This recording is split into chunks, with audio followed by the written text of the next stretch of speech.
So without no further delay, I want to bring up our international representative of the Honorable Mr. Louis Farrakhan, Abdul Akbar Mohammed. Bring him up to the floor.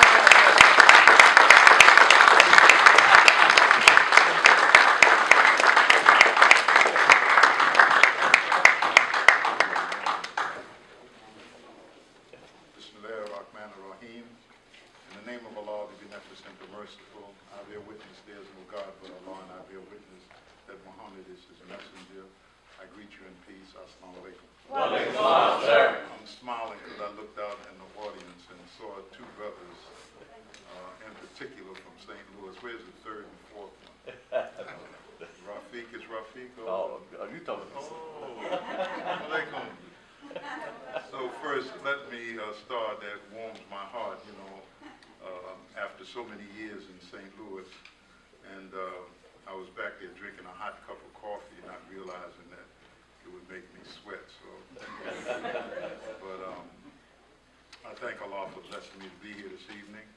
I pray Allah that He will guide my words and whatever I say that will help you to stay on the straight path. The Muslims say the mustaqim, and also to be helpers in this cause in a time that our people are looking for guidance. And we cannot be bystanders to history. And some people look at what's going on in the world and wonder. I ask Allah to bless Minister Farrakhan. I consider myself blessed because of my long relationship with him. And whenever I reach an impasse on something, I can always get his opinion. And his opinion is worth its weight in gold. And it's because of the kind of heart he has and the love for this community. And I know that you have been in a valley. And I just want to say this at the start of my subject. My subject is Roots, Revolution, and Voices of the Future. And I didn't know if they advertised my subject, but I was in Houston for 2 days or 3 days, and we had a great meeting. And then the thing that happened that was really an act of God, we got in a day early, and Minister Roberts said he's going to Baton Rouge for the funeral of Alton Sterling. And I said, well, I'd like to go. And I went to that funeral, and I learned a lot. And Brother Robert took care of business.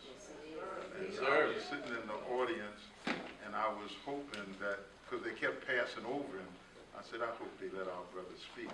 Because the voice of the nation need to be in the middle of this struggle. And all of the work that we've done, as I said to Minister Farrakhan, I said, you know, people say, what is the justice or else? The else is going on right now.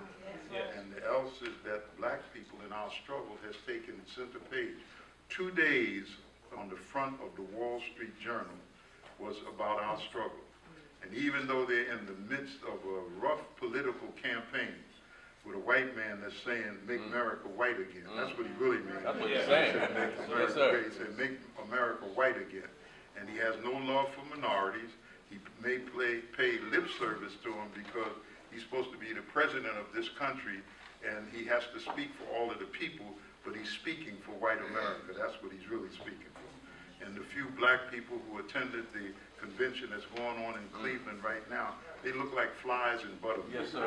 Yes, sir. Say it again. And when the cameras find one of those Negroes, they beat in on them. Yeah. You know? Right. So this is where we are. So I don't want to, you know I'm long-winded, sister, so I want to keep you all night. So I want to get right to the point of the subject. Thank you for coming out. The minister asked me to extend the greetings of Assalamu alaikum to the brothers and sisters. Inshallah, when I talk to him tomorrow, I certainly will. The minister's on the West Coast now. But let me just say this about this hour. The minister said, I'm watching, because what the Honorable Elijah Muhammad said will not go by the wayside, though we for years kind of neglected separation. I mean, it wasn't a subject that we dived right in. And we met a black man or black woman in the street, and we trying to tell them about Islam, the beauty of this faith, and why don't you join the nation or come to our meeting. We never go into separation. And because the mindset, and it's my mind many times, that they're not ready for that. If I talk about separation, the first thing a black man or black woman will say is that I ain't going nowhere with a bunch of niggas. So I'm not about to do that. And so you have stayed away from it, but now it has gone full circle. Yes, sir. And Allah has brought it right back. Because it's going to be a rough time. And I know we get comfortable, our cars and our Lexus and Mercedes look good in the yard and our house, and the grass is cut nice when we can get some water and so forth on it. But it's a comfort zone. And you don't want nobody to mess with that comfort zone. So you can come to the mosque and take care of your business, greet the brothers and so forth. But Allah is going to rock that book. It's being rocked right now. Because our people are looking for leadership. They're in a dilemma. Look at how Giuliani described Black Lives Matter. Yes, sir. And Black Lives Matter was really born in St. Louis. That's right. It was the death, they've been killing us for a long time, but it was the death of Mike Brown Jr. that really kicked this off. Right. And you notice Yes, all of the articles go back to Ferguson, which is St. Louis. What happened in that one? It reached a point where so many people saw that policeman murder that young brother and then justified it, and they excused him and he walked free. Matter of fact, he murdered Mike Brown Jr. and became a millionaire. That's right. Okay, that's what it was. He got 6 figures for 2 interviews that I know of, and probably many more across the country and across the world. So he kills a young black man, he becomes a millionaire, and the justice system frees him and he walks free. It happens over and over and over again until it reached the point that some brothers got frustrated. They were angry. They try to blame it on everything else, but there's a pattern of that in history. If you look at the Vietnam conflict, and there's a book called Bloods by a brother named Wallace, and he was in the war, but they came home and the war radicalized them because they saw the Viet Cong fighting against a foreign power who said that they were coming there to free the people of South Vietnam because communism was going to dominate their country. But it was about oil and resources. And they sent 58,000, and you should remember that number, 58,000 young Americans to their death in an unholy war in Vietnam. And it brought back drug addicts. The brothers had to take drugs in order to get hyped up to go and fight and kill people, to burn down villages. And 58,000 Americans died. But it radicalized a group of them. And they became radical, they came back home, and they looked at the miserable condition of black people in America, and they took to the streets. This is what happened. So history, the Honorable Elijah Muhammad says, repeats itself. So right now you got the same thing. They don't talk about it in the terms that I'm talking about it. Right. But those 2 men were radicalized by your murdering of young people in the street. Yes, and you know that when they go to Afghanistan and Iraq and get involved in wars over there, they come back, the white boys come back with their minds messed up. And so do the black men. Yes, they come back, they're sick, some come home, shoot their wives, found out their wives may have committed adultery while they were over on these tours of duty, come and shoot her and then shoot themselves, shoot up gas stations. And they're suffering mentally from that war. But some of them take it in another direction. Yes, sir. So these 2 brothers that committed that act, you know, what drove them to that? Why did they do it? Right. You know, and listen, and they were good at what they did now. Yes, sir. Ain't no doubt about it. They got all kind of charts, how he ran around here, shot from there, and it took a sharpshooter to take him out. But the man was radicalized. So my subject about Roots, how many saw the remake of Roots? How many saw it? I recommend strongly. And even Brother Tyrone, you can have a showing at the mosque. Yes, sir. Brother Adimar has taken all of the advertisement out of Adimar in Atlanta, who's technically astute with films. And he's made a copy that you can sit and watch it. It doesn't take as much time as looking at it on a TV. But I sat down because the reason I sat down those 4 nights and watched it, because I read why the man remade it. His father made the original Roots. And Roots was based on Alex Haley's interview with Malcolm. That's where it started at. Malcolm kept telling him. And I don't know if maybe many of you may not know this story, but I'll try to say it quickly. Alex Haley came out of the Coast Guard. He started writing for Reader's Digest. And at that time, the Honorable Elijah Muhammad was drawing 15 and 20,000 people around the country, big auditoriums. And so they were saying, what is this black man saying to these people that they come to a meeting like that? And so it wasn't in a vacuum. It was during the height of the civil rights struggle.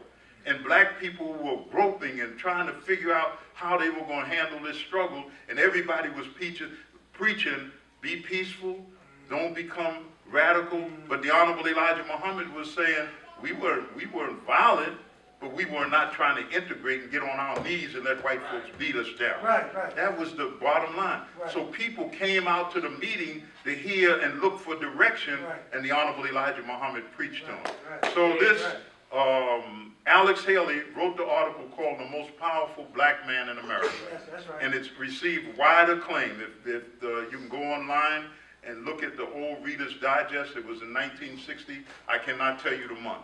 So when he did it, he got so much credit for this article explaining the work of Elijah Muhammad and his impact on black America.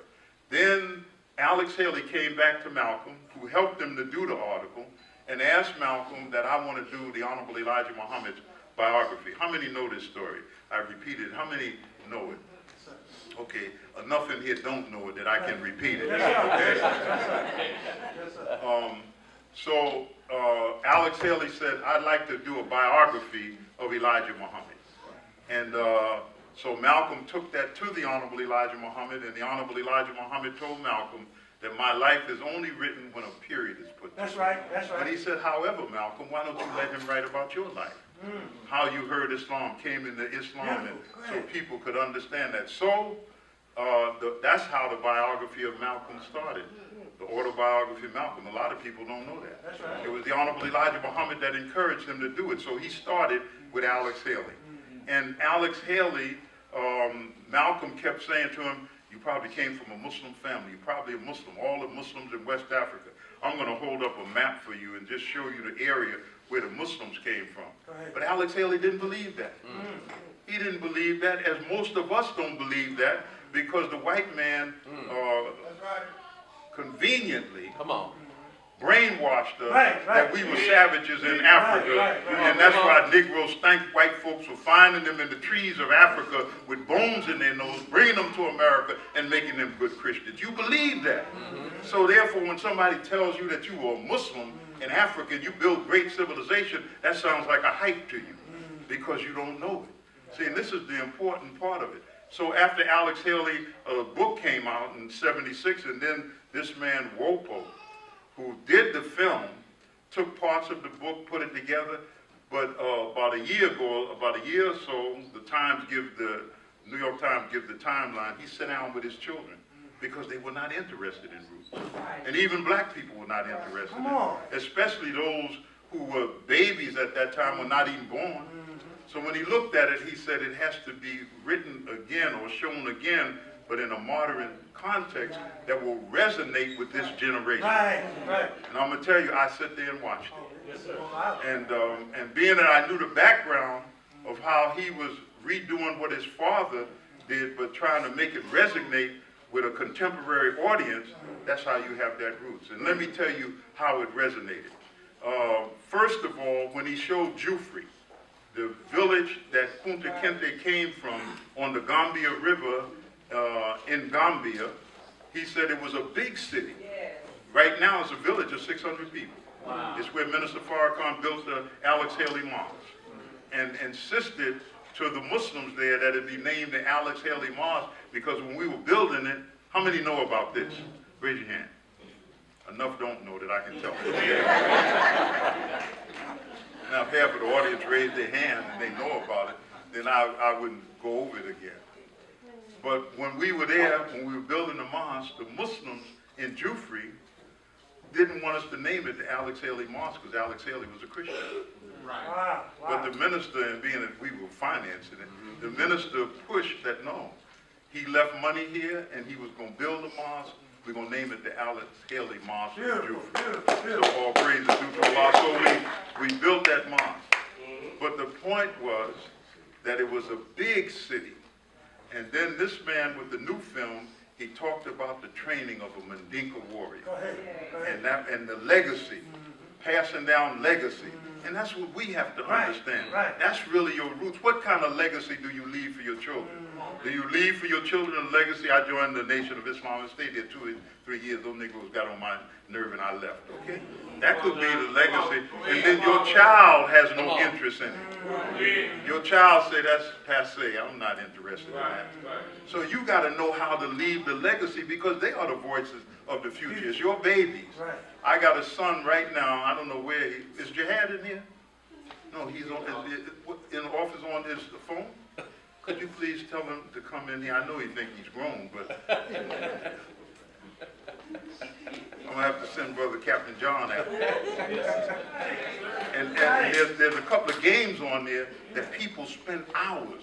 There's a big book called War and Peace. Anybody ever heard of the name of that? Yeah, big book. The time that you spend on that Pokemon and on those games, I could read War and Peace 2 times, okay? I mean, you could go through the Bible and the Holy Quran. People spend hours on it because it's like a drug, it's an addiction, and the white man knows exactly what he's doing. See, the first place you come, I just want to know if it was in there. I didn't want to know. See, you were absent. This is my son, Jihad.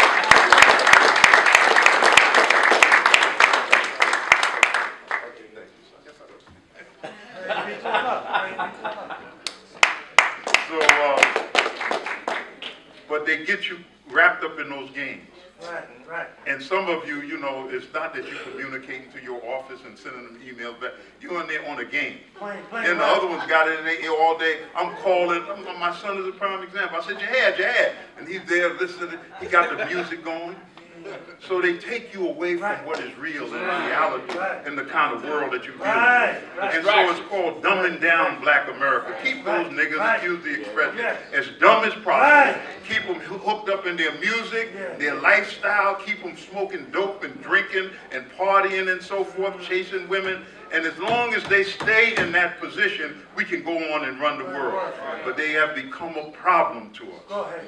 And so the roots is important, and I'm going to tell you about it. Those who saw it, you will understand it. Number one, it showed you the horrors of the slave ship. And if you read Google, I don't know Walpole's first name. Maybe Earl, you can Google him and find his name. But read the background of how he searched for someone who would play the role. The scenes in the slave ship coming over. And, you know, you get the first thing they get is seasick. And if anybody in here been seasick before, and you know when you're seasick, all you do is just continue to throw up and so forth. And then the horror of the slaves. And then them trying to communicate because different tribes. But most of them were Muslims. And then he shows, this is your roots now. And you got, who's going to teach your children this? Unless they're in a conscious school. Dallas has been known as a conscious city when it comes to black people. That's right. You know, Erykah Badu and her theater that she had there, but they were conscious black people. But there's a system now, because you're getting them in chartered school, you don't have your own school, we don't support it, that our people are not conscious. They say, what does consciousness mean? How can I make some money with consciousness?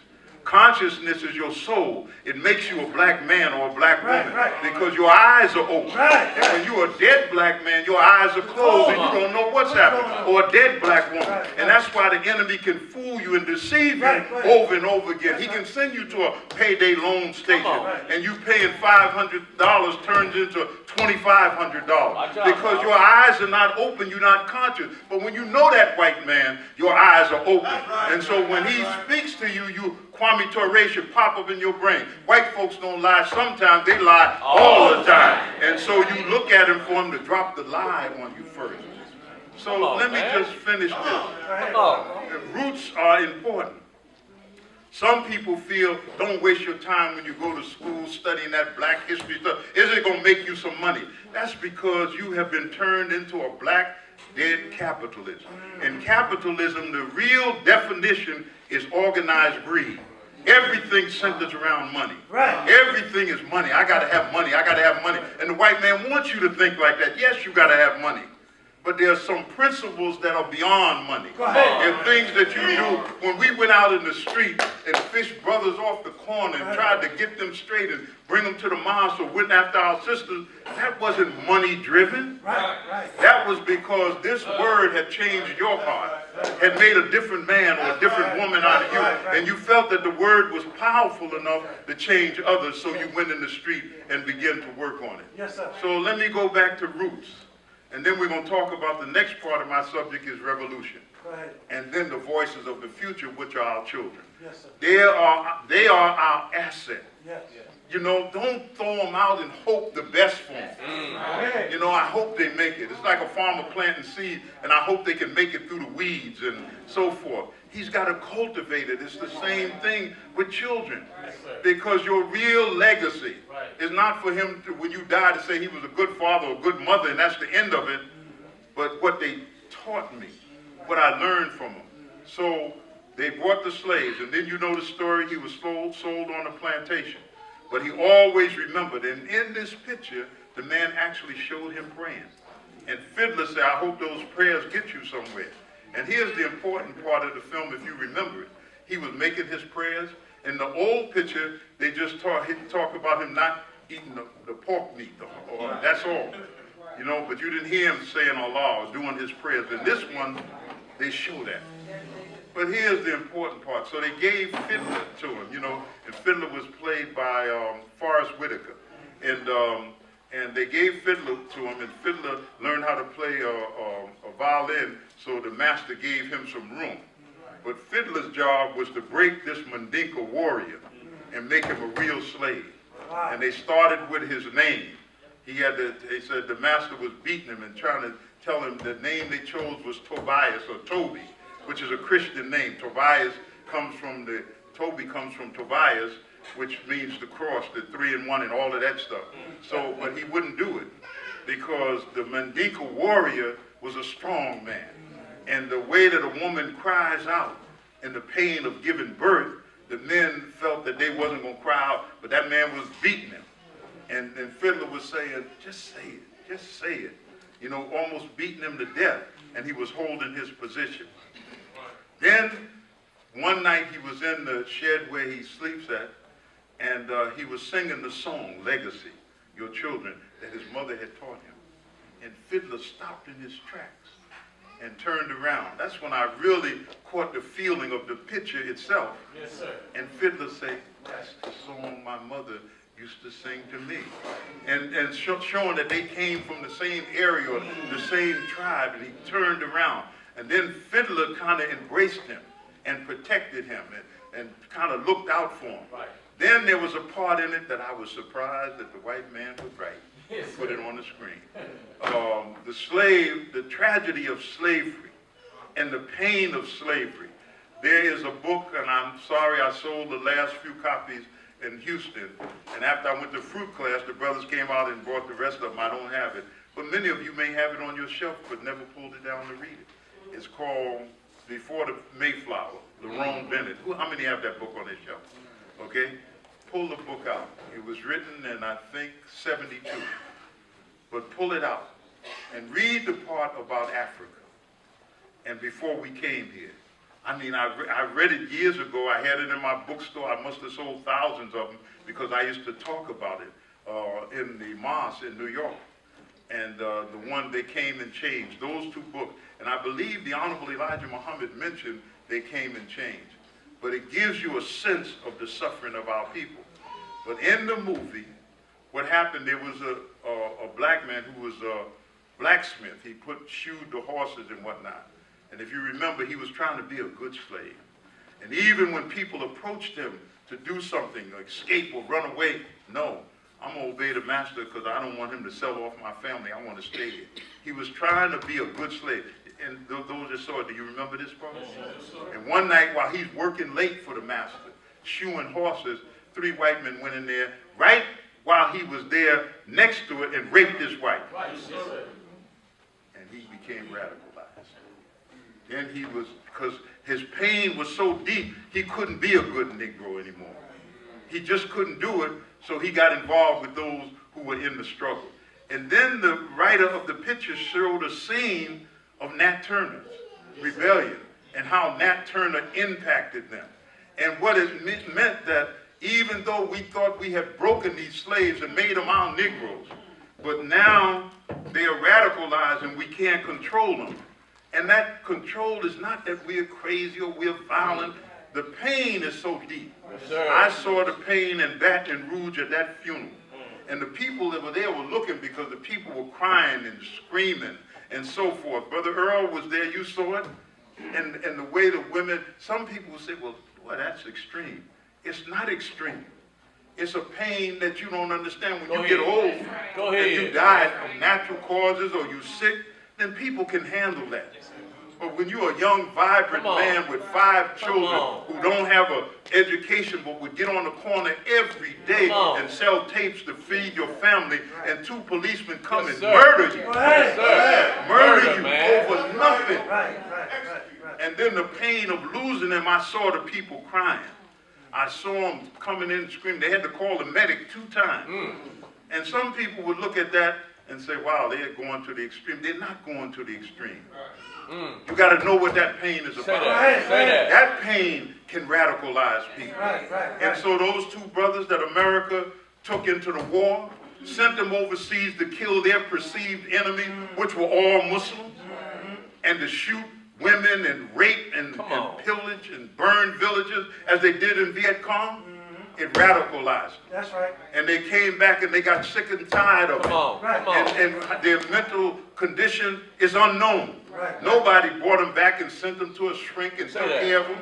I know I got a brother that's in the nation. When he came back from Vietnam, being that they taught him to kill, he was a night killer. He used to go into the Viet Cong's tunnels and kill the Viet Cong. They taught him how to do it, and when they brought him back to America, every 6 months for a long time, they would take him, bring him to a place in Georgia, and examine him. Why were they examining him? They would see, I taught you to kill, and I want to make sure you're not going to come back and kill me. So that's the way they tried to cool him out. But this is what it was about. So what you have seen, and this is the importance of teaching your children.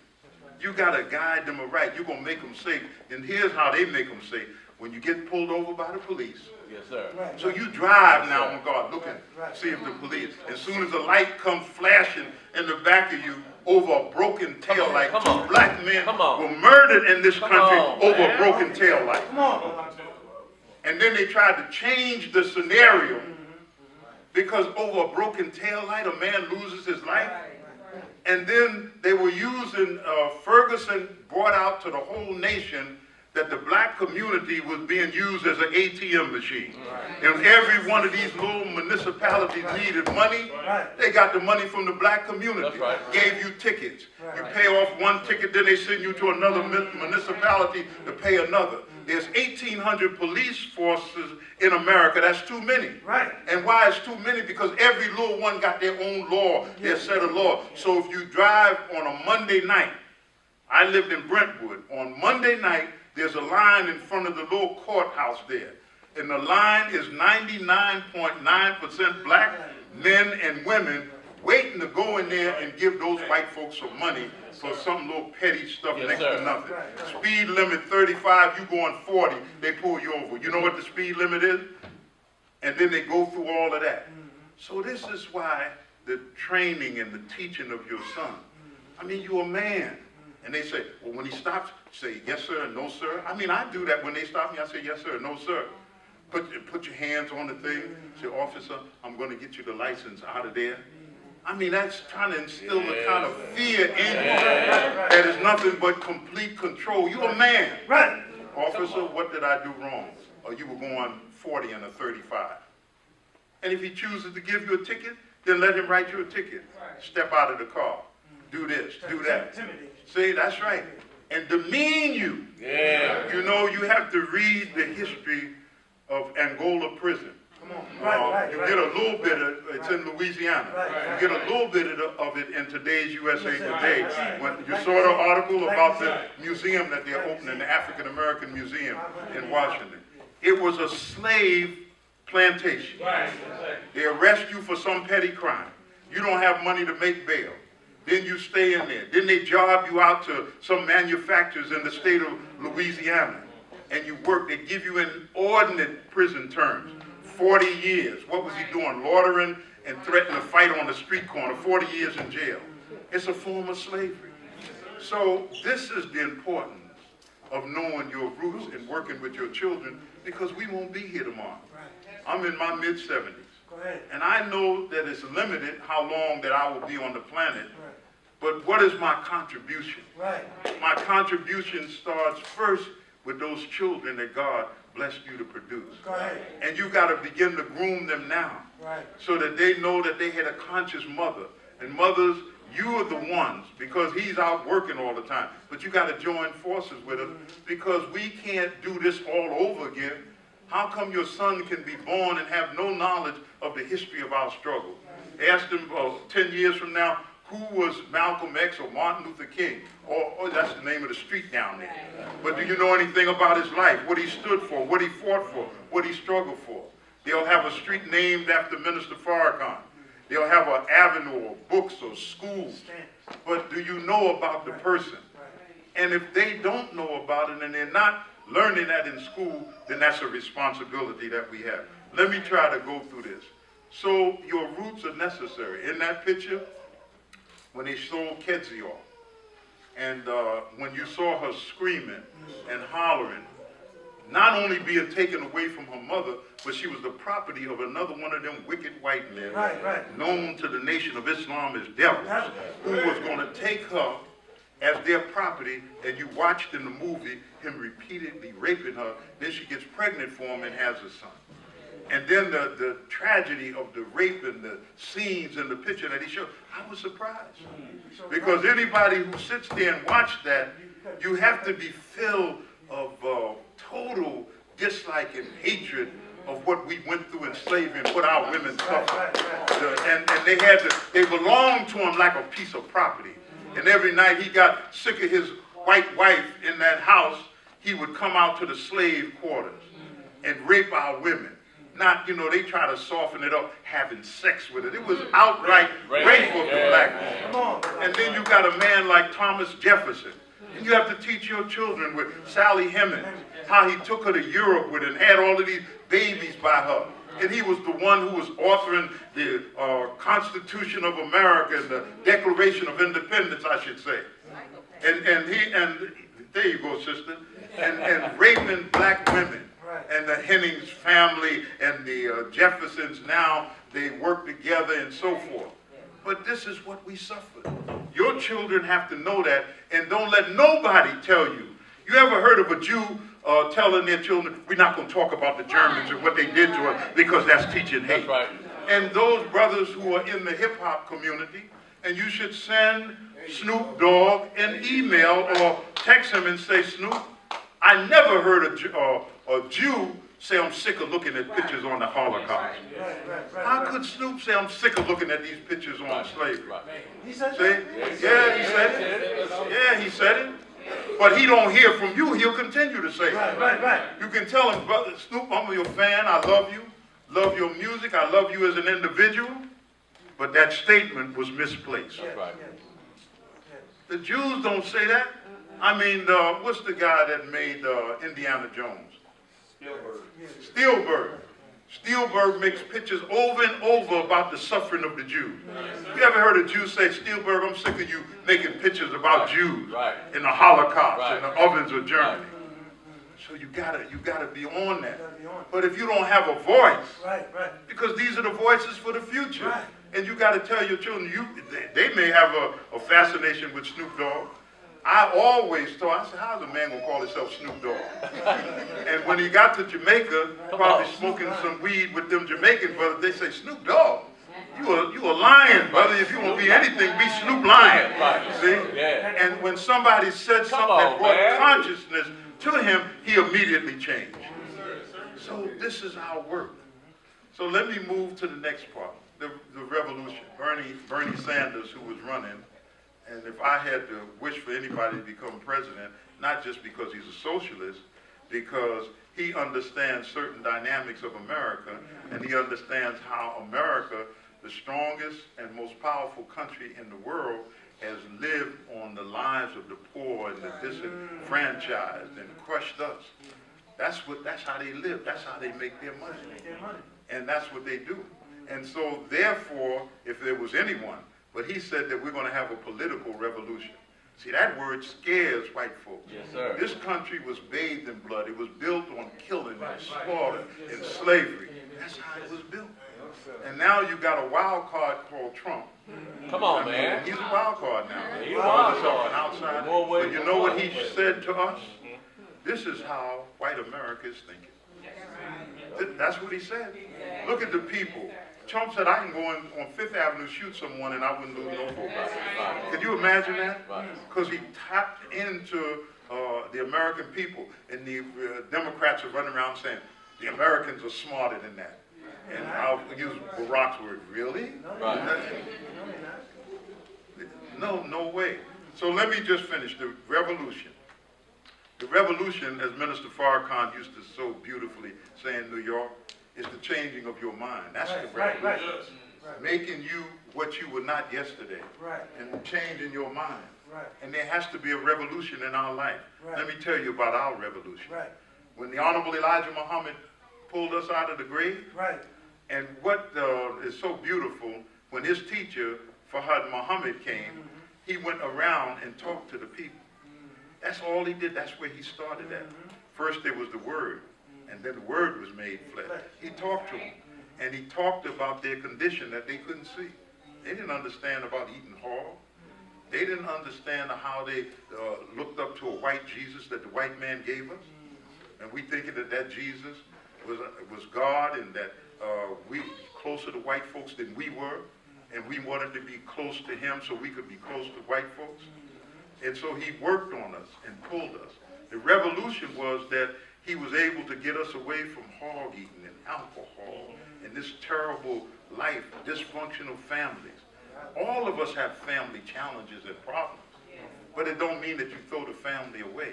And one thing that you have to do, the Honorable Elijah Muhammad said, accentuate the positive, cast off the negative. You got to be more positive about what you have. You can't be negative all the time, looking at the downside, looking for doom, the gossipers and the warmongers who always want a fight to be going on.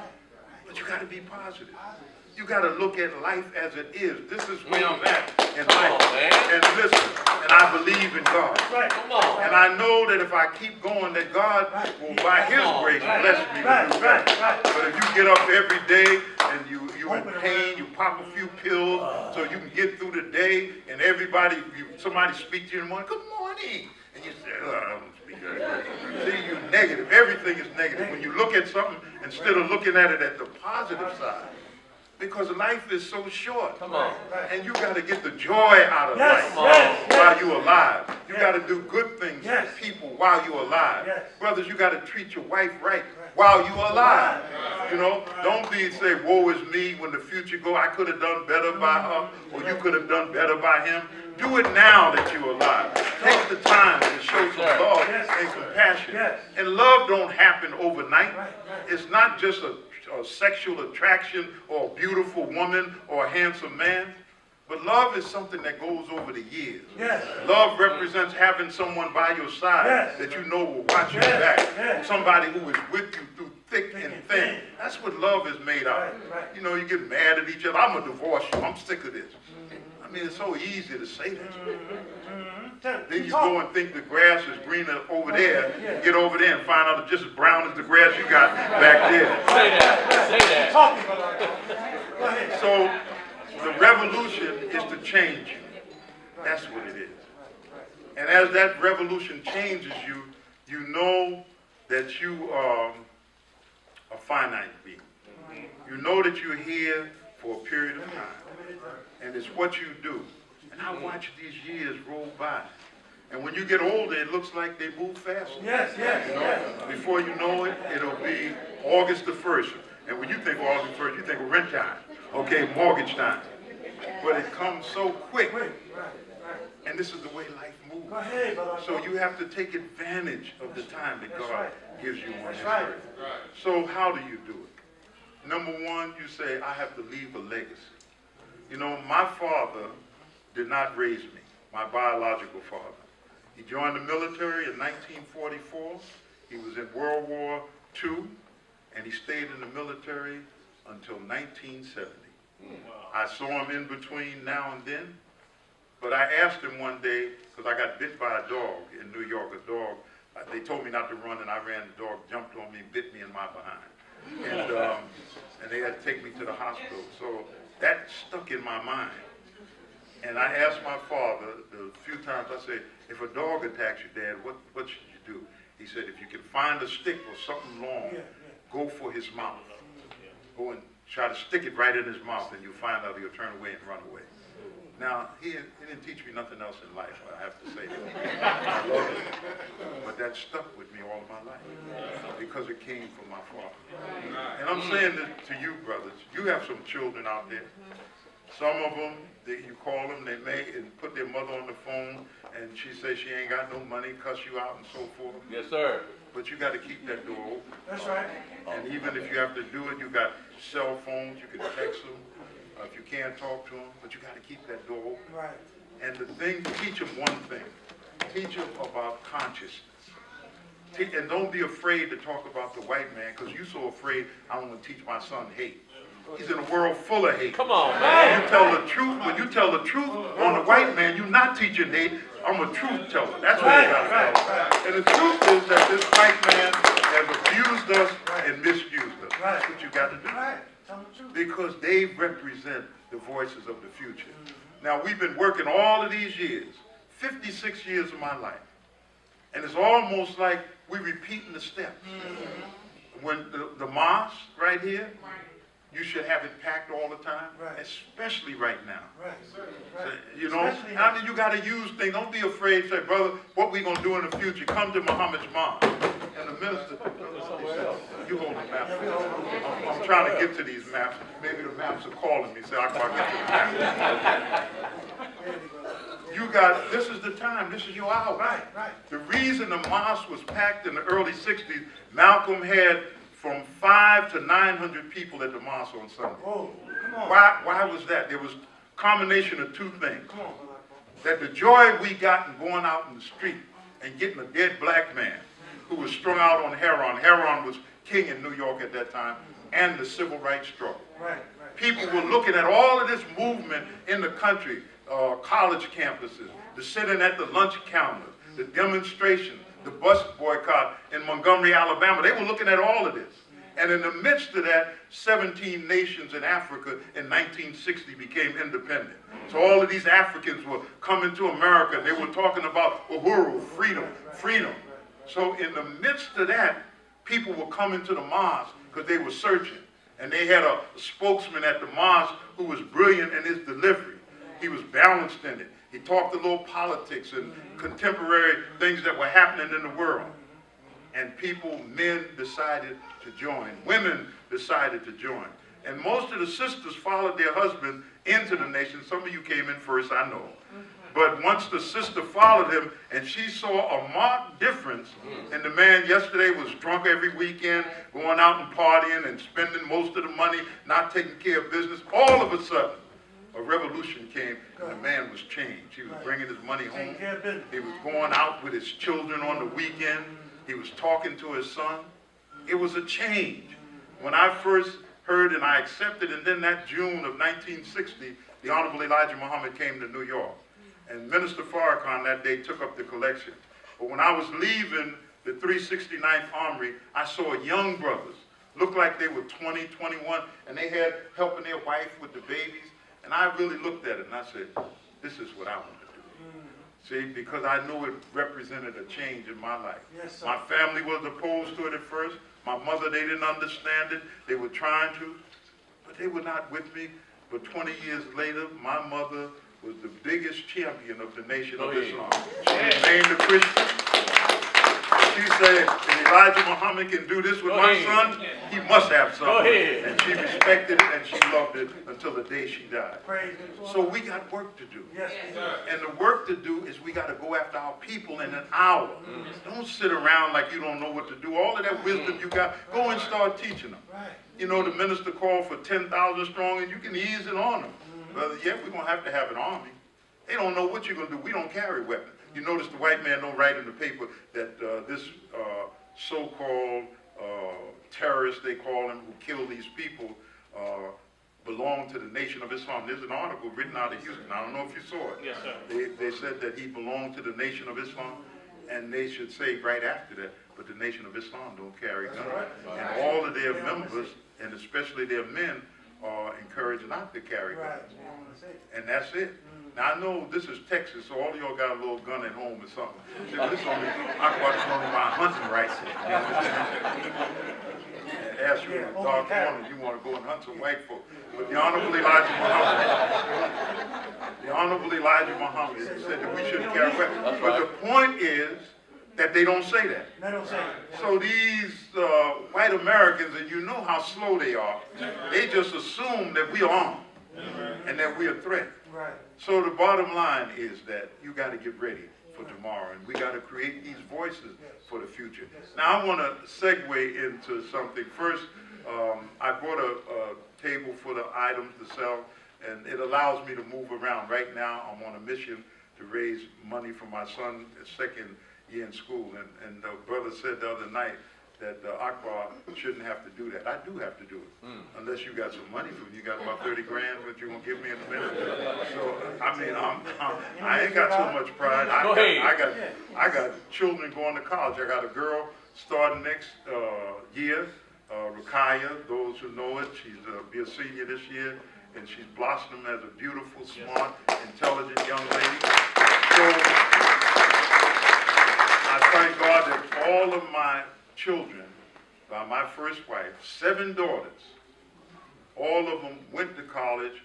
5 of them graduated from college, and the 2 that didn't because they chose not to. Not that their father didn't support them, didn't give them money. They just chose not to do it. One went to Grambling, the other one went to, all of them went to black colleges. I can't even think where Niger went. Oh, she went to Bethune-Cookman. And because I felt that they needed to go to a black undergrad, and then when they do their graduate work, they can go to another one. And it's important because when you go to a black undergrad school, you meet friends for life. You go to one of those white ones and see how many of those friends you remember. And they don't contact you, and you don't contact them. Okay? You were just a black child in one of the lab classes. Okay? So, so on the road, I've been on the road. I'm going to South Carolina this weekend, and then work my way up the East Coast until I get to my home, New York. And I'm cleaning out my total library, Brother John. And you know, I started in St. Louis. But St. Louis is not a reading city. Now, that is the truth. I have 4 tables with books, $1, $2. I mean, classic. They come out the mosque and say, "Salaam alaikum, Brother Akbar," and don't even look at the table. I know you all love your hometown, but I just got to be real. Ouch. But some cities, one of the cities that really impressed me was San Francisco. I went out there, I took those books, I lectured, and I told them the books are in the back. If you buy a book, you get a free picture, historical picture. They wiped out every book on that table. I mean, I had to scratch my head because it's a reading audience. People read. And in the day's world, everybody has stopped reading. Right. They stopped reading. Stop reading. And anything they want to know, Google it.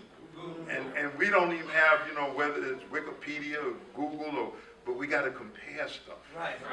We got to see what this person said and how this person described it. That's right. That's very important. That's right. So the thing that I want to talk about briefly, and then I'm going to close out and I'll open the floor for some questions. Where is Brother Lee from Fort Worth? Is he here? Yes, sir. Assalamu alaikum, my brother. There he is.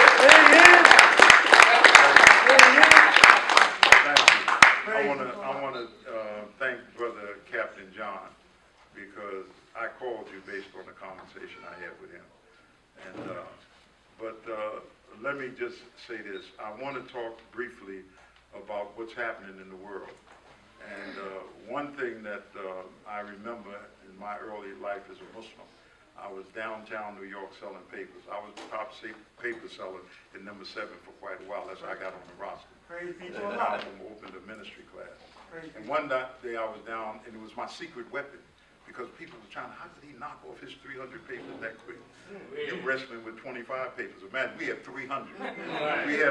We had a captain that when we came in, and we didn't sell 300, and we had an excuse. I mean, I never forget some of the things he used to say. He used to say, what excuse? Got a headache? Take a pill. You know?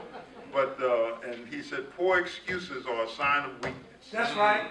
So we were selling 300 papers, but the brothers were also stacking, because brothers made money, and they could afford to buy them, and they would buy them and just hold them. But we sold papers. But one day I was downtown near 42nd Street selling papers, and 2 men from Britain were there, and they stopped and they were pointing to the brother who was with me selling papers. He said, now these are the intellects of the black struggle. This was during the 60s. These are black Muslims, and they know about the world. They know everything. They just thought we were smart. After they heard Malcolm, they just thought all of us were smart and very well read. Right, right. The knowledge of what's happening in the world is important. Very important. And I was blessed to go to school at a time in New York. I'm a victim of the New York public school system.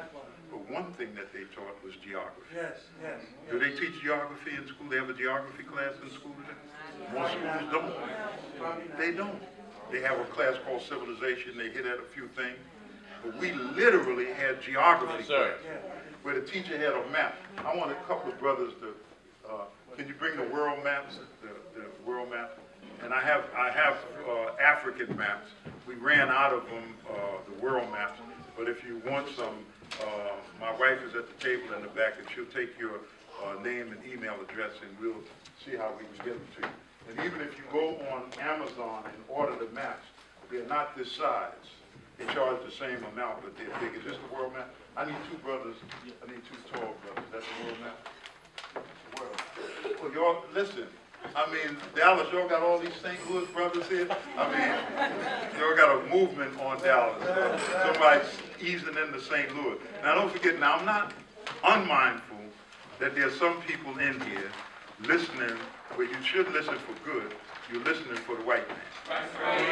And even if the white man that you're listening to got in between you and him, a black man that you report to, because Dallas is on edge right now. That's right. So when the word went around that Akbar was coming, they want to know what I'm coming for. Am I coming to see how your weapons look and see what kind you got?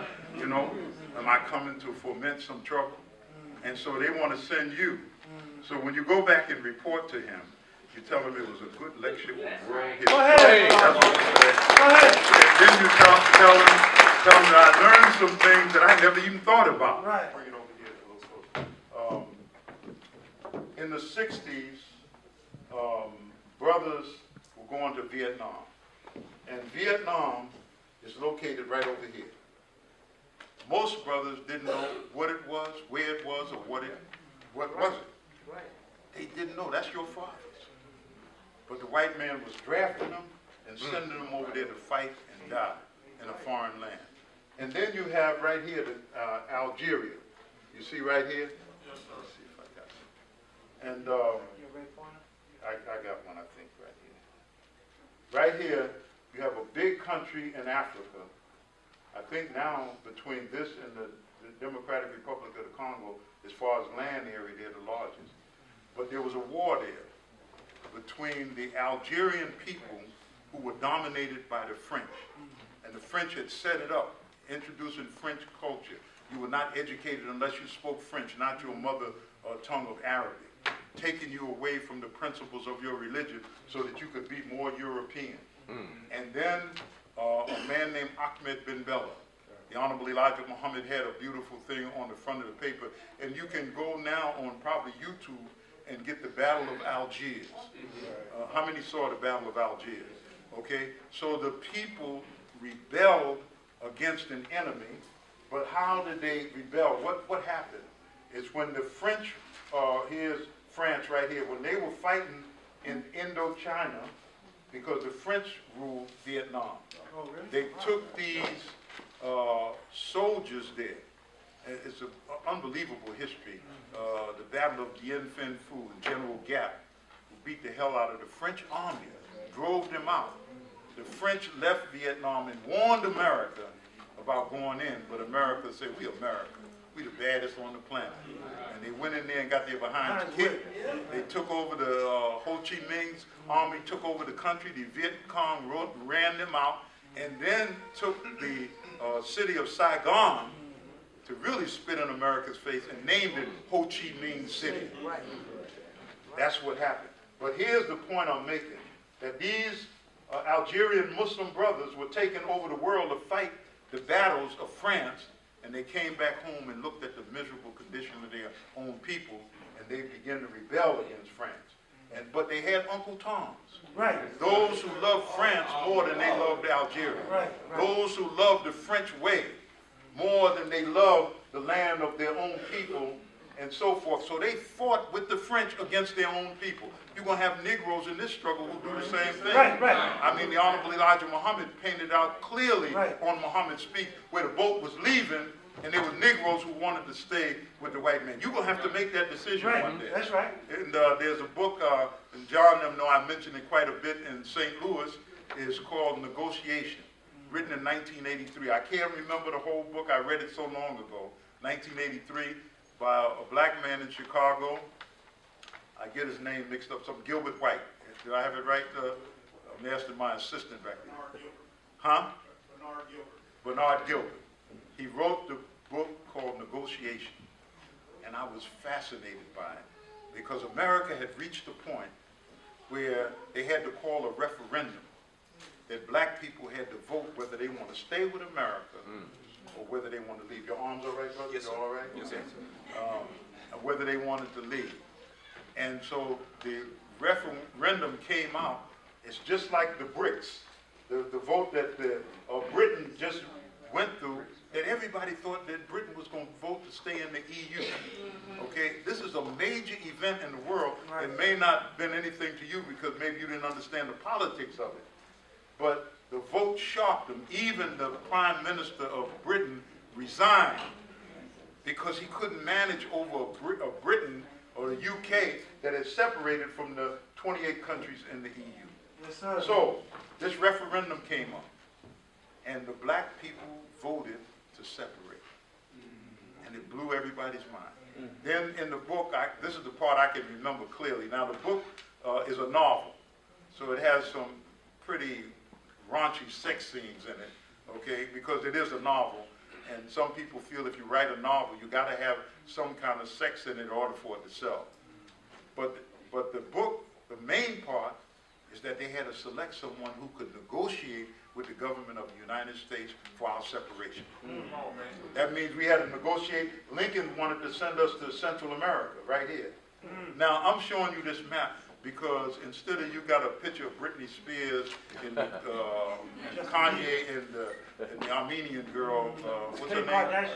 Kardashian, the Armenian, okay, on your wall, and your children will put a map up there. And when your son get up in the morning and say, show me Algeria. Go ahead. Show me Mali. Show me Ghana.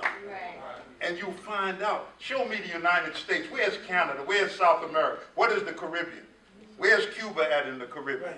So that one day, when you ever seen the thing when Jay Leno he would question people in the street, and he asked someone, what was the capital of Russia? Right. And the man said Cuba.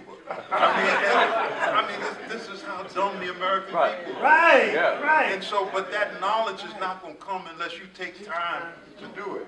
So anyway, let me go back to the point. So they had to search for someone who would negotiate. Now, Lincoln, when he met with the Negro leaders, President Lincoln, because a group of them came and Lincoln wanted to separate them and send them back to Africa or a place of a climate that was like the climate they came from. So Lincoln suggested Central America because America had a lot of control there. It's warm. That's Belize, Guatemala, Honduras, you know, right there, Mexico, and so forth. I just met the first time in my life, I've never seen a a black Mexican, but I met one in Houston yesterday. Y'all know any black Mexicans here? I mean, African Mexicans. You do? Okay. I just have never met one. I was fascinated and meet my brother. So, but because Mexico heavily involved in the slave trade, and one thing I want to throw as a caveat is that when 1492, now you know I'm a historian, I'm trying to get through this. 1492, when Isabel and Ferdinand, two things happened in 1492. Come on. Can anybody tell me? No, one at a time, one at a time. Brother Captain.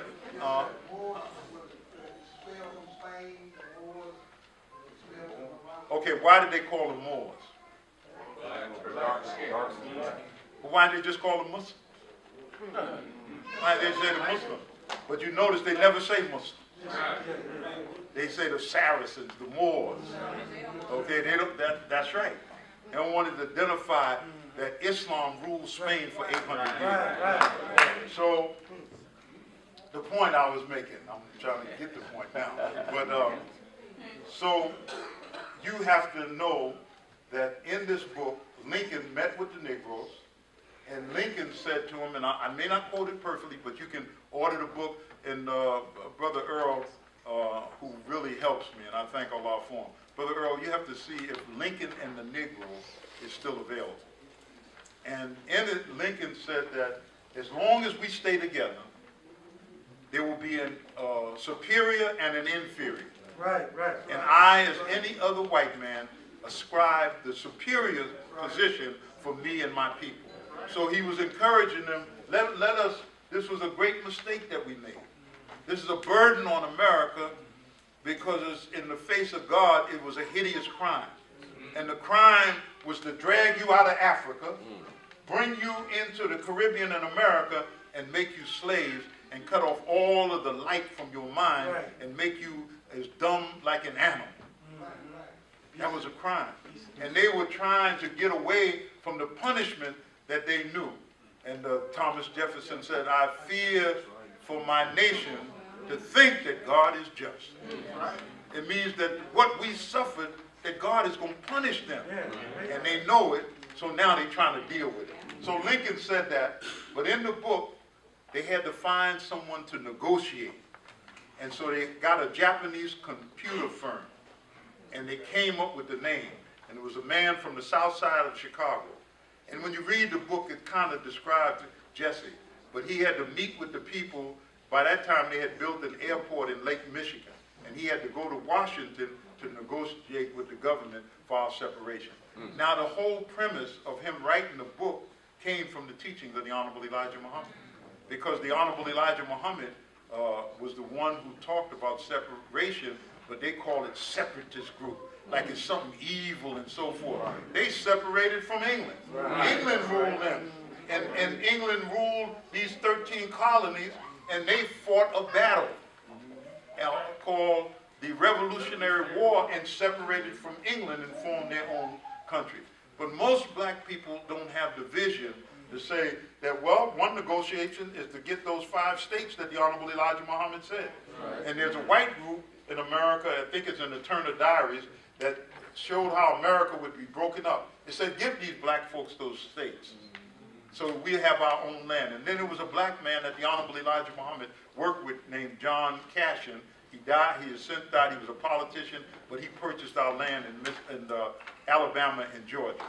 He was the one responsible from Huntsville, Alabama. And he had a theory of how, if the brothers, if y'all get tired, y'all can get 10. You all right? You've been going to the gym, so you all right. But he had a way that we could take states. And he had it systematically broke down how we could take a state. It started with local elections, and then state government, that's the Senate.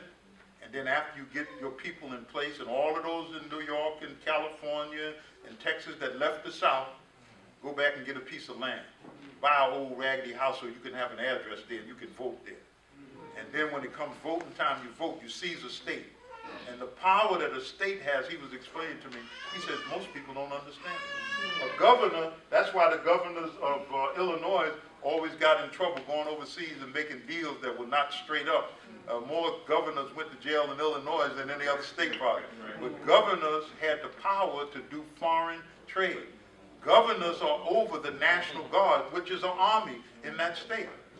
And he was saying how you could seize it. So the negotiation for the separation. And my point here is that you have to talk to your children and answer questions for them about this, because it's going to be an uphill struggle. But Allah will give us the victory if you hold fast. Don't get weary. Okay, you right at the door. The minister said justice or else. The else is what's happening in the streets of America right now. And he was saying that you got to give justice to our people. And they didn't give justice to our people with all of these murders. Going on and on and on and on. No justice. So now you see the cities are rocking across this country. And what they have to do now is spread out enough money to try to cool. This is what they did in St. Louis and Ferguson. They barely had a march when those last two brothers were killed. Brother John, did you know that?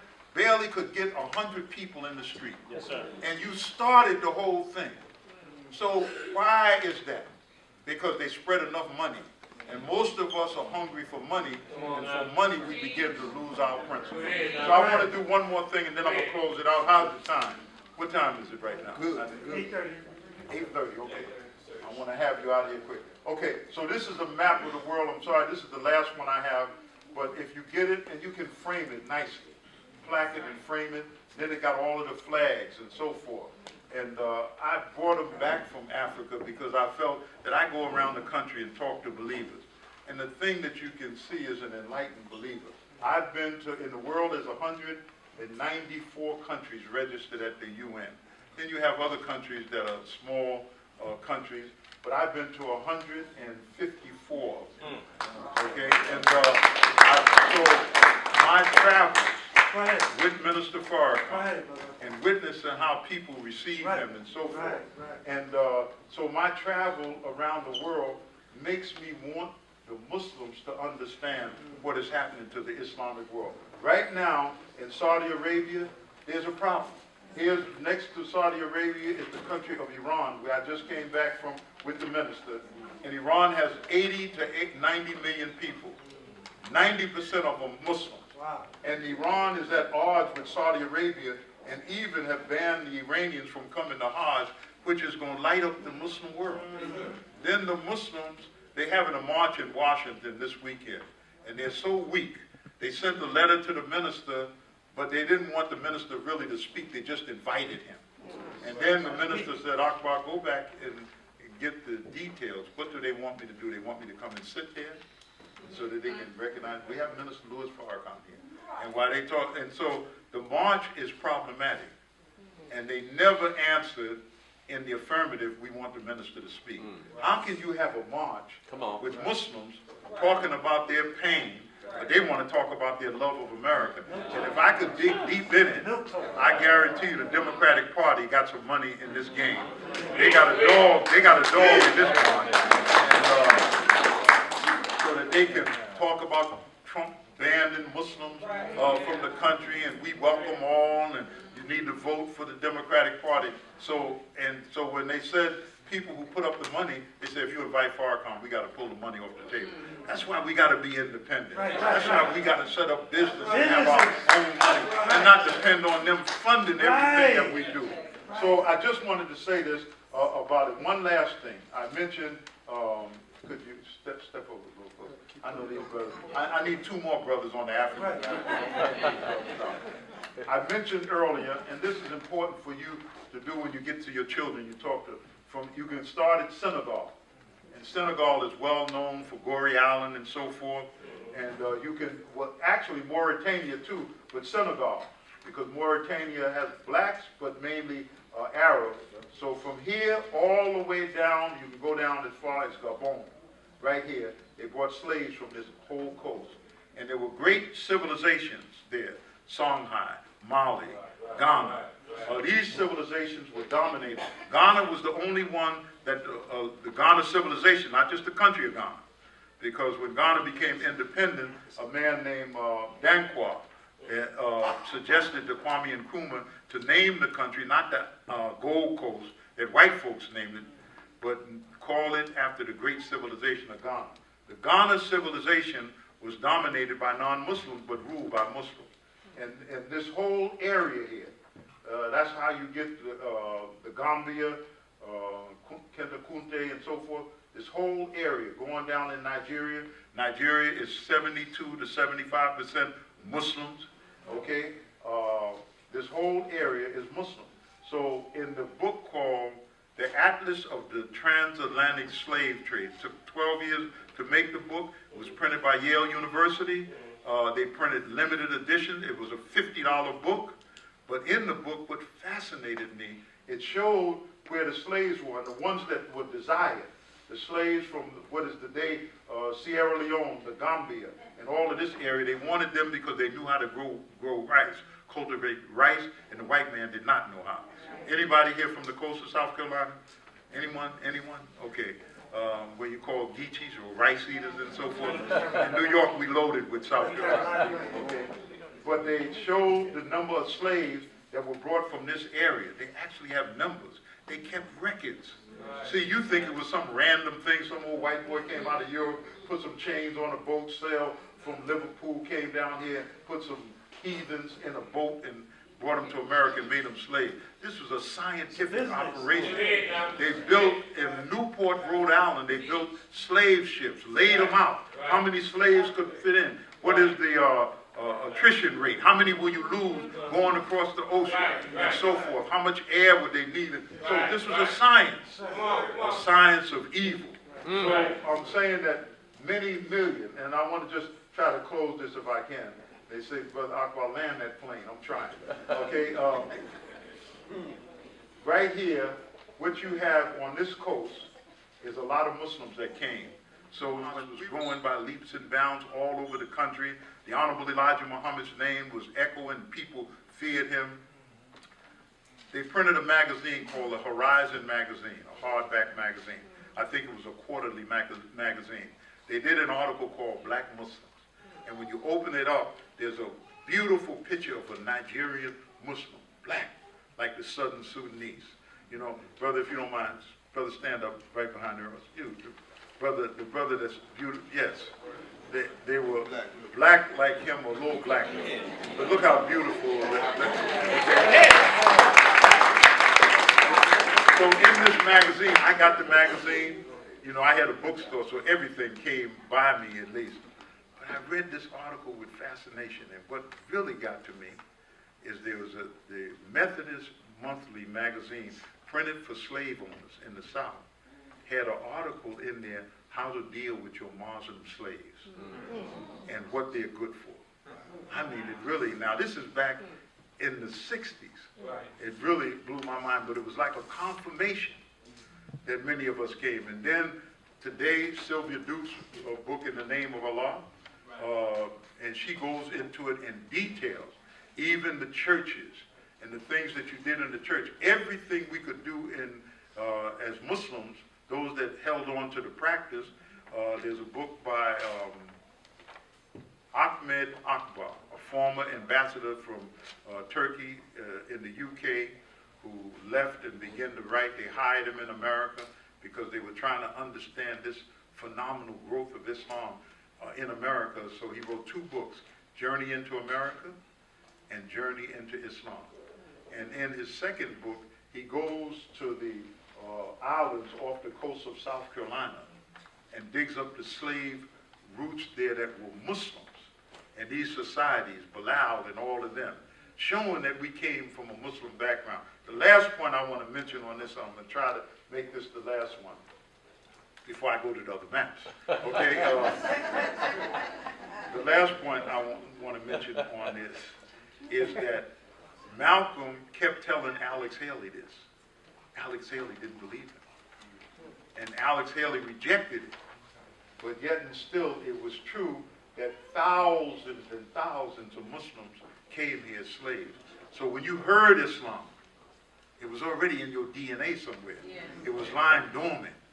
That's why those who become involved in Islam in their life, you don't say, I joined the club, I used to belong to that club, but it's in you. Very few, unless you lose your mind, messing with that crack and a little cocaine, go back to sucking on a pork chop. I mean, you just can't do it. There's something about you. Even if you're not practicing, somebody says, what's your religion? I'm a Muslim. Because there's something in your DNA. And the other thing is when you heard it, it resonated with you. There was something about it. You understand, with all of the problems that we have, all of the captains and the ministers that get on your last nerve, there's something about it that resonates with you. You try to hold on to it because you feel that this is it. This is what God has blessed me with, you know, and it waters my soul. So I just wanted to finish that part up. Now let's move to the last part of this.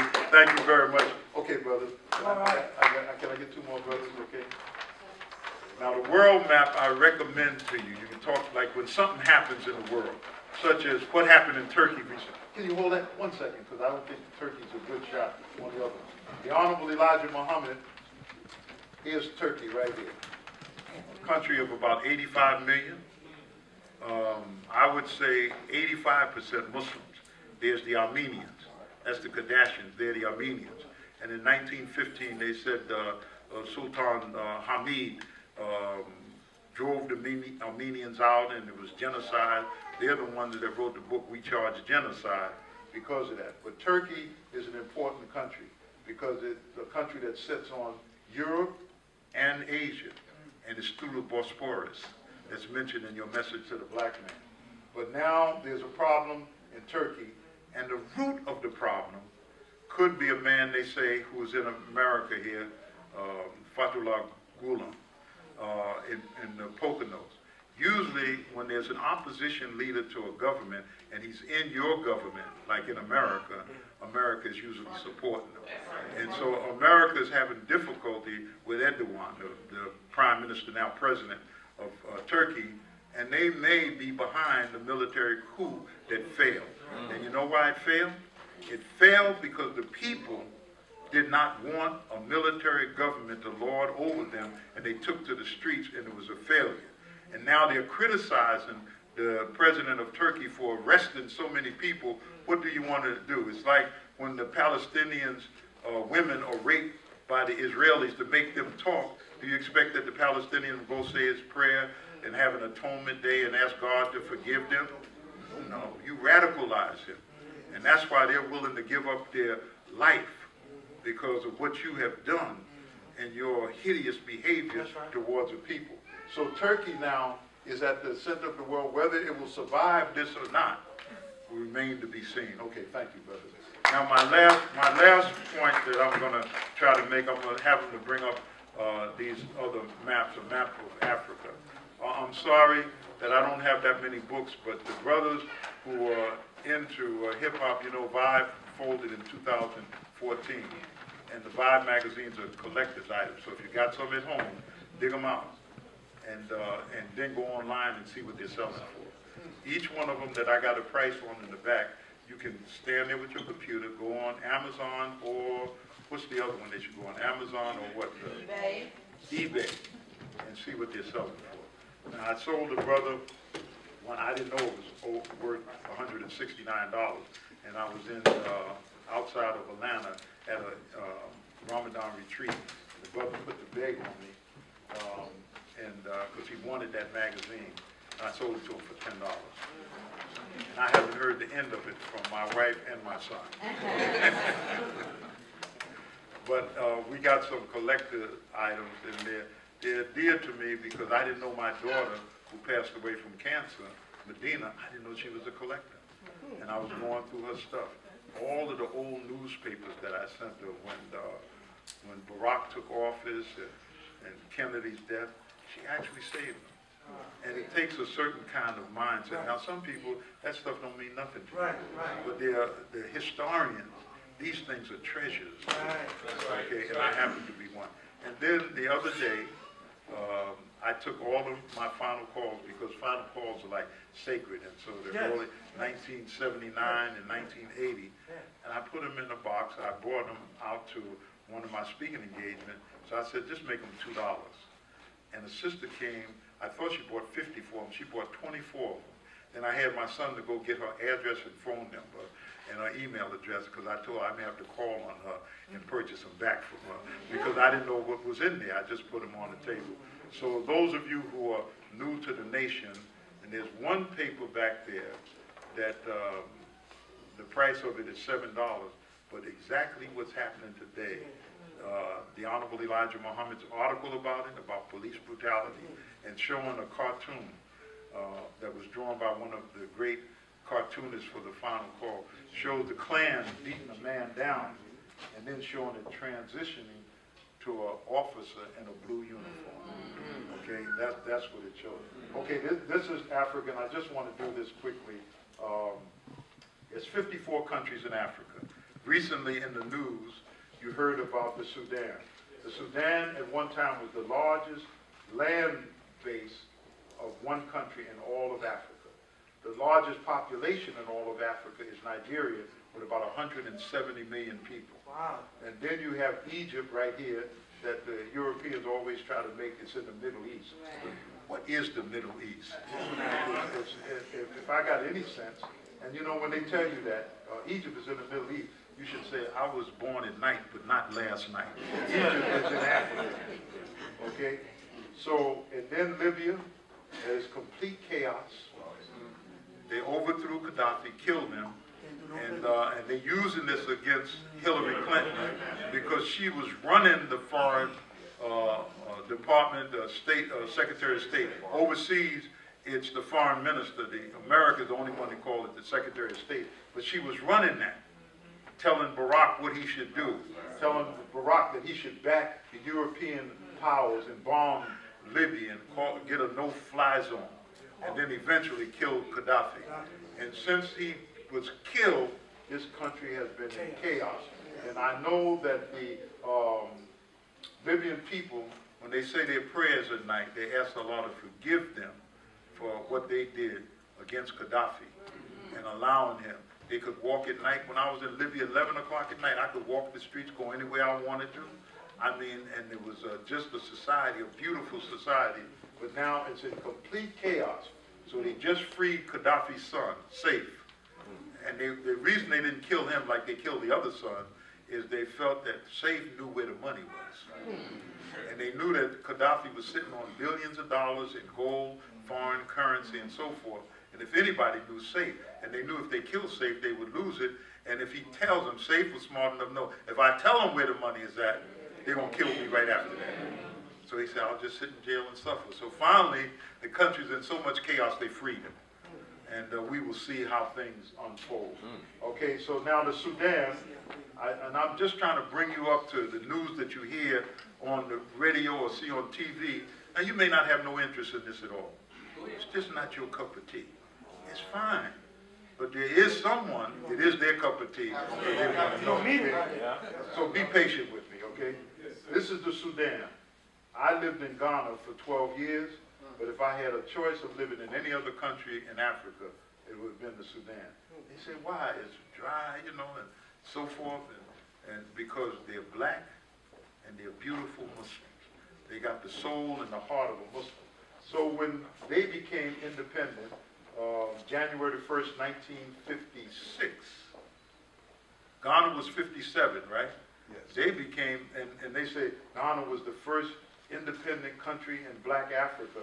This is a black country, but they didn't want to see it that way.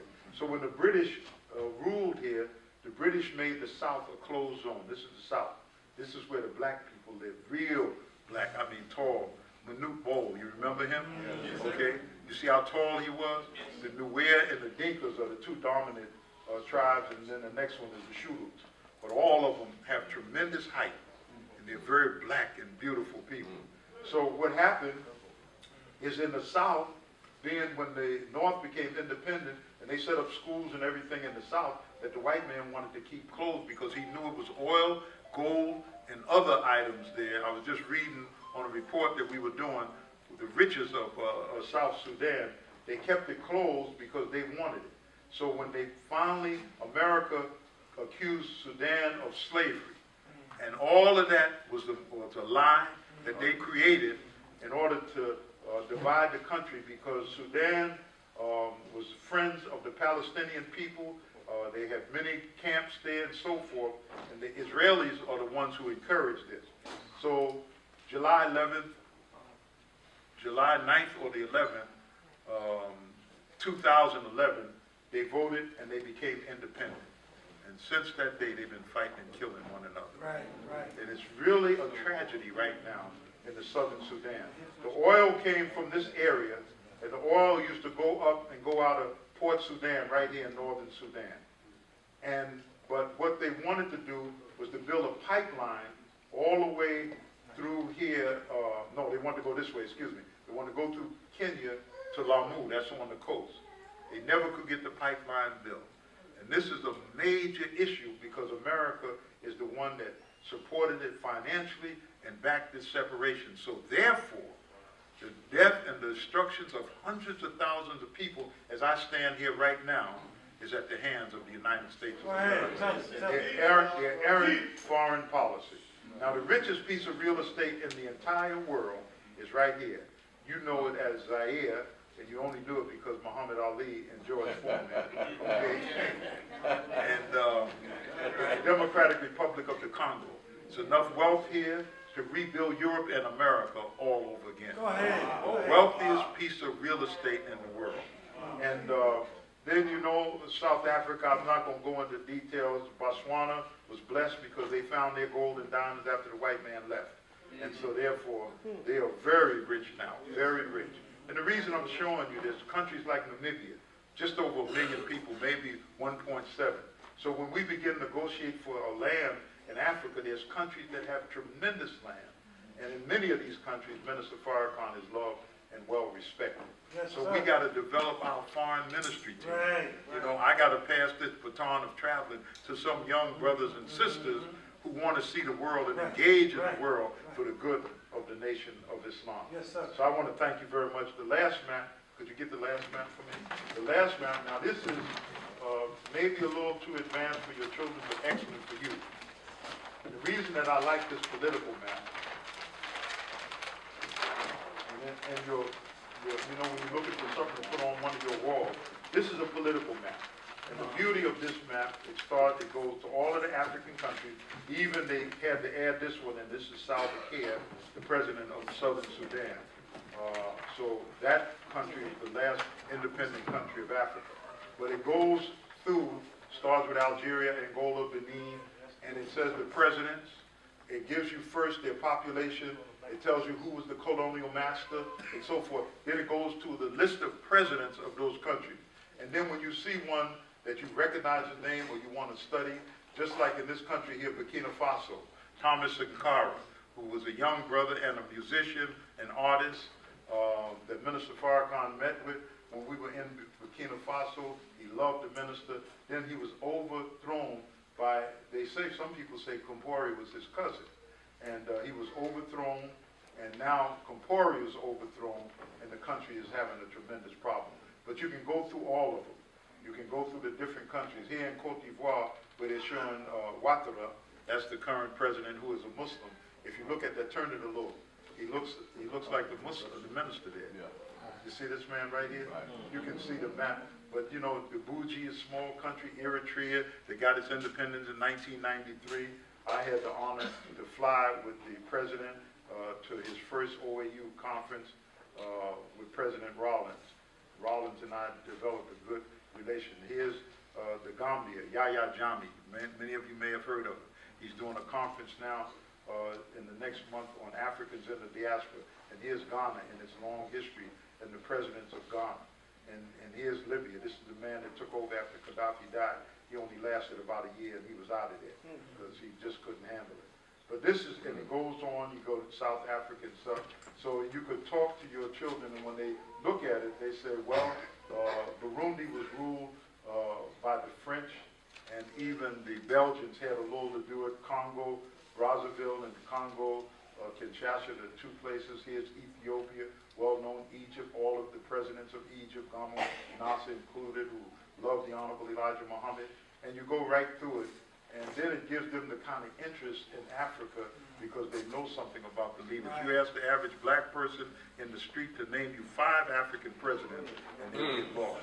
And they'll probably call off Nelson Mandela, and he's been out of office for a long time. So I want to thank you very much. Thank you for bearing with me. And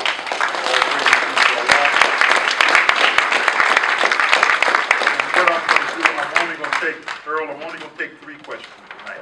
I'm going to take 3 questions, and then we will call Minister Tyrone back up to close the meeting. Could you give a brief experience you had with Idi Amin? I can't, that's not a brief conversation. But I'm just going to say it like this. Idi Amin, and I'm going to say this quickly, Idi Amin, he took power in 1971. Idi Amin was trained by the Israelis. Idi Amin fought with the British against the Mau Mau in their struggle. And he was taught to fly in Israel. So he was a general and a strong one. And so when Milton Obote, brother, could you bring the map back? 1 minute. I'm going to make this brief, Carl, because it takes time to do it. But I just want to show you this part, the African map. Netanyahu, a week ago, went to Uganda. And because Netanyahu, the current prime minister of Israel, his brother was killed in the raid on Entebbe. Okay? And so Idi Amin invited the Honorable Elijah Muhammad to attend a conference in 1972, I think I got that right, in Morocco. And it was the Organization of Islamic Conferences. The Honorable Elijah Muhammad turned it down and didn't go. But Idi Amin didn't stop. And then the next time, the Honorable Elijah Muhammad did go. So Idi Amin's ambassador in New York asked if Minister Farrakhan could be sent, and the Honorable Elijah Muhammad at that time did not want him to go. But Idi Amin, here's his country of Uganda here. And most people don't know that practically half of the people of Uganda are Muslims, not converts. They were born Muslims. And if you want to read about how Islam got into this area, get a good book that's on akbarsbook.com. It's called The Preaching of Islam by Honor. Okay? My brother's making a copy of this. And it shows you how Islam spread in this area. Then Idi Amin becomes the chair of the OAU. At that time, the African Union was the OAU, 1975. So he sent, the Honorable Elijah Muhammad had left us, he sent for Minister Farrakhan to come to Uganda and attended, and Minister Farrakhan went. And that started our relationship. Then when the film, when James Baldwin wrote the script, Suddenly One Day I Was Lonely, which is the script on the life of Malcolm X to do as a movie, he fell out with Columbia because James Baldwin is real feisty, you know, and anybody know anything about him, I don't have to go no further. But he fell out, so Alex Haley approached us at Jimmy Carter's inauguration. All of this is in my book that I'm working on now. And Alex Haley said that, can you raise the money so we can produce the film? And Minister Farrakhan could only think of one person in Africa that may be able to give him the money, and it was Idi Amin. So in '77, after something I'll tell you about how we got there, we went to Cairo first. Then the plane went and picked up Idi Amin, brought it back to Cairo for the first African-Arab Summit Conference of how these Arabs with all this money could spend that money and develop in Africa. That's what the conference was about. After that, we went to Uganda. We stayed there 22 days. It was one of the greatest trips of my life. I played Milt Jackson's Sunflower every morning and looked out of my room at the hotel at those beautiful mountains. Uganda is a beautiful country, especially at that time. Then before we left, we went to Entebbe, where the airport is at, and we had a meeting with Idi Amin. Brother Carl, you started this, so the minister told him about the project of the film on Malcolm. And the minister had agreed to play Malcolm as long as they kept the Honorable Elijah Muhammad intact. And so, but we needed money, so we could do it independent of Hollywood. And Idi Amin said, I don't have that kind of money, but I got a friend that let me call him. Right there, sitting in the room, he picked up the phone, and he called up to Tripoli, right here, to Muammar Gaddafi. And he told Gaddafi, I have a brother here from America that has a very good project that will be good for Islam. And could you see him? And Gaddafi said, send him. So we got on a plane, we left here, and we stopped in Khartoum, my first trip to the Sudan, and from here, we flew to Tripoli. And the rest is history, because we were supposed to meet Gaddafi, the brother who was supposed to pick us up from Ghana, was late. We missed the plane, and Gaddafi was taking us to Brook. The Brook is on this side of Libya. They were celebrating the kicking out of the British, and we were supposed to meet with Gaddafi. It didn't happen, and we were supposed to get back to him. Then we went on to Mecca, made Umrah, and the minister came back and rebuilt the Nation of Islam. So that's how it went, okay? Okay, okay, go ahead, Brother John. Assalamu sir. Walaikum salam. I just, first of all, want to thank you. You know, it's good to see you. And, I mean, when I was processing, I was helping you with your books back in the day in St. Louis, and just so good to see you. And you know, for everybody, Brother Akbar and I, we've been through it, right? We've had some good times and we've had some bad times, but we've always loved each other, and I appreciate you. And my question is, one of the ways I think we can help you, like I know I got books, and I got duplicates of books, right, that I have. How do we get these books to you so that you can sort of replenish what you're doing on the road? And I just think that would be good, maybe even add to your website. But, you know, how can we get books to you? Thanks. Okay, what I will do is I will give you the address in St. Louis, because I keep that address, and they hold things while I'm circulating. So I'm going to give that to you. And if anybody else wants to do that, if you got books at home, like Before the Mayflower is a classic. I sold all the ones that I have. And the reason is because how Lerone Bennett starts the book in Africa. I mean, the details that he goes in, and you get another kind of sense of what we were doing before we were born. Go ahead. He does an excellent job. And to me, it's an important part. You may have a couple of copies or a copy. And if you're not going to do nothing with the books and your children are out of the home, I could certainly welcome them. When I first moved to Ghana, that's how I got all of the books for our shop in Ghana. The believers sent me books, and they sent me a ton of books. And so, Brother John, I'm going to give you that address. Anybody else would like that address can stop in the back at the table, and we will share that with you. Okay, thank you, brother. Okay, this will be the last. I got to get a sister. One sister, and then we'll come back. Yes, ma'am. Yes, I enjoy everything. We've been in Texas since the emancipation of the slaves, and one of the largest landowners, you know, they sold this land 50 cents an acre way back by the creek, nobody wanted. But it just so happened that the females and most of the males, they lived to be 95, 97, so they spoke a lot to us. And Liberia, did they buy the United States buy Liberia for us? Good question. Well, they didn't buy it, they just took it. Okay, that's a good question. Here's Liberia right here. There was a group called the Recolonization group. They were a group of Christians who were anti-slavery and felt that the slaves needed to leave or go back to Africa. And they started this. So they sent a group of slaves to this country right here, Sierra Leone, and they sent a group to Liberia right here. The ones that went to Sierra Leone, most of them got malaria and died, but the ones that they sent to Liberia survived.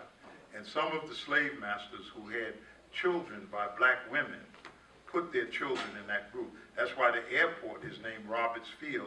It's named Roberts Field after one of the presidents of the United States had a child by the slave master. Most people don't know this. And the interesting part is that when they set the Constitution, and Charles Taylor, Minister Farrakhan we were sitting in the office together, and Charles Taylor said, you know, in our Constitution, we have a statute that says that any Negro that comes to Liberia is awarded 1 acre of land free. And he said, you know, Minister Farrakhan, that's still there. So any of your people will come here, we can give them an acre of land. But Liberia went through a tremendous history, and there's a man named Blyden. What is Blyden's full name? Come on. Edward Wilmot Blyden. North Carolina. He was in the Caribbean. He was educated. He was a Christian missionary. He was sent to Liberia because in Liberia you have the Americo-Liberians who are the descendants of the slave, and you have the indigenous people. And he went there, and he looked at the society, and he found out that the Muslims dominated Liberia. Most people don't know. I didn't know that until I first went there. And they took me, Charles Taylor's wife took me to the camps where the Muslims who had lost their parents, they were like and they called it internal displaced people.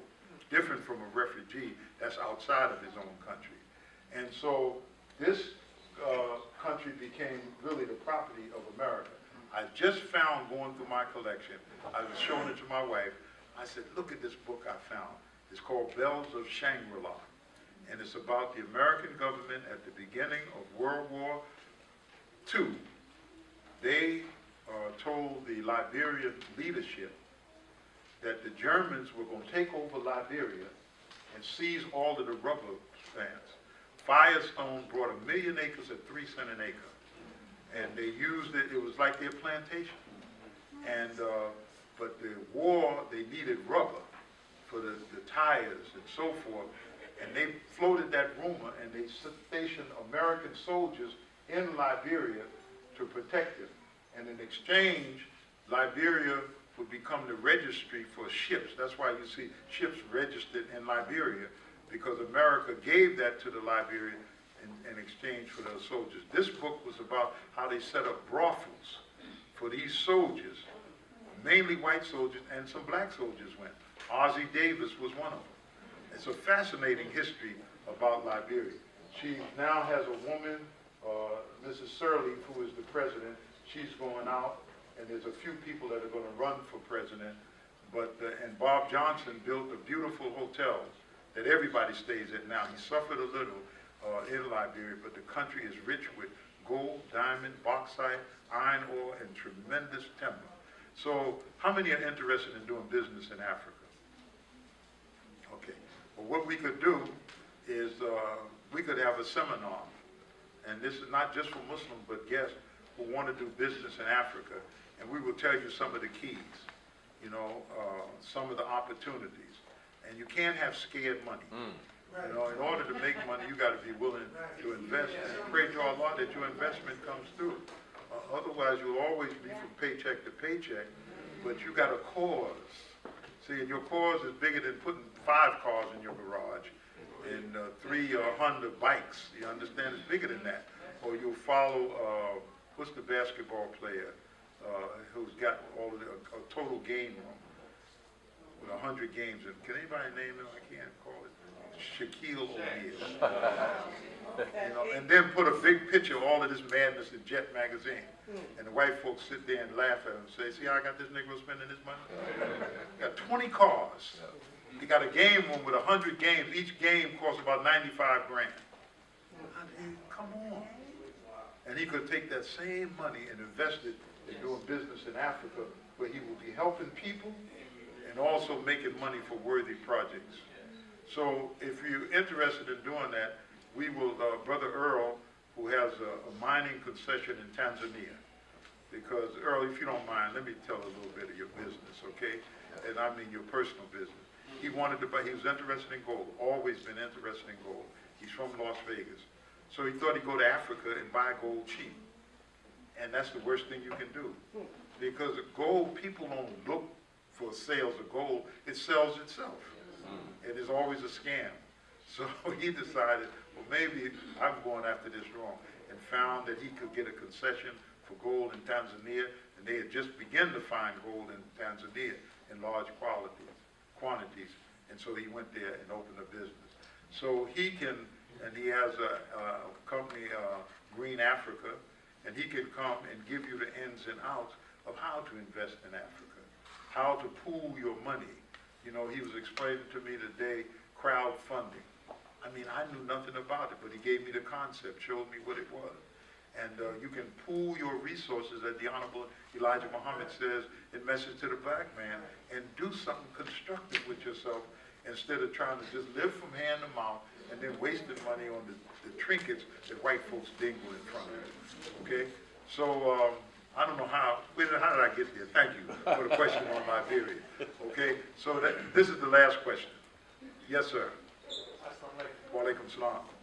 Are there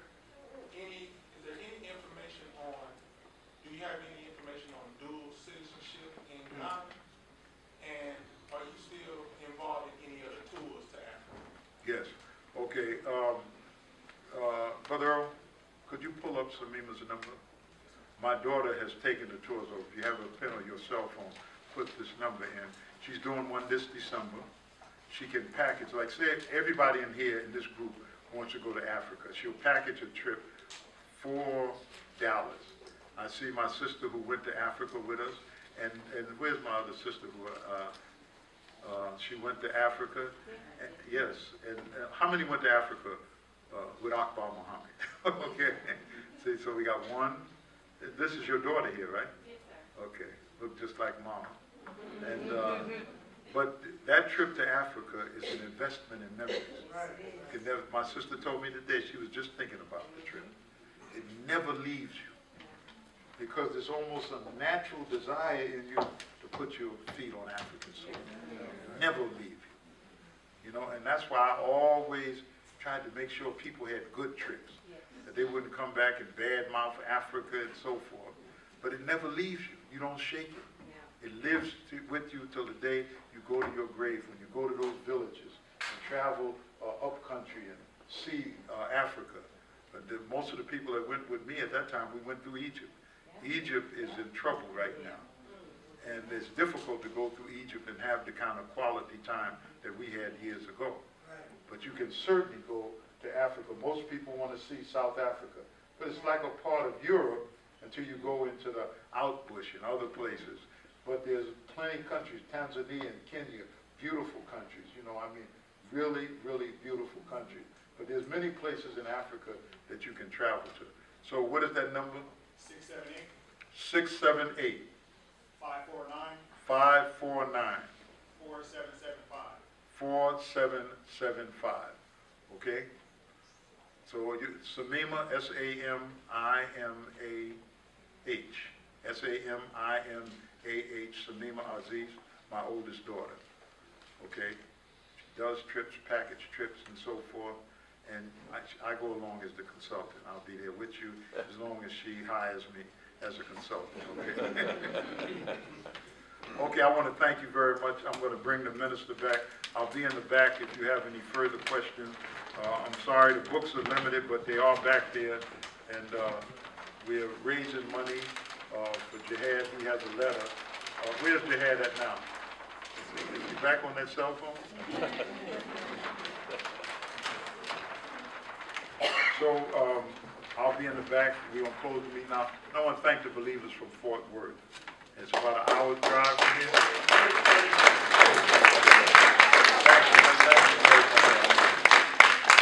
Okay. After the prayer, I'll be at the table in the back. Okay? Any questions? Thank you. Thank you, sir. Thank you. Sorry. Oh, no, that's fine, brother, that's fine. One more time for International Representative of the Honorable Minister Louis Farrakhan, Minister Abdul Akbar Muhammad. Wasn't that wonderful? Knowledge is power, right? And he's walking with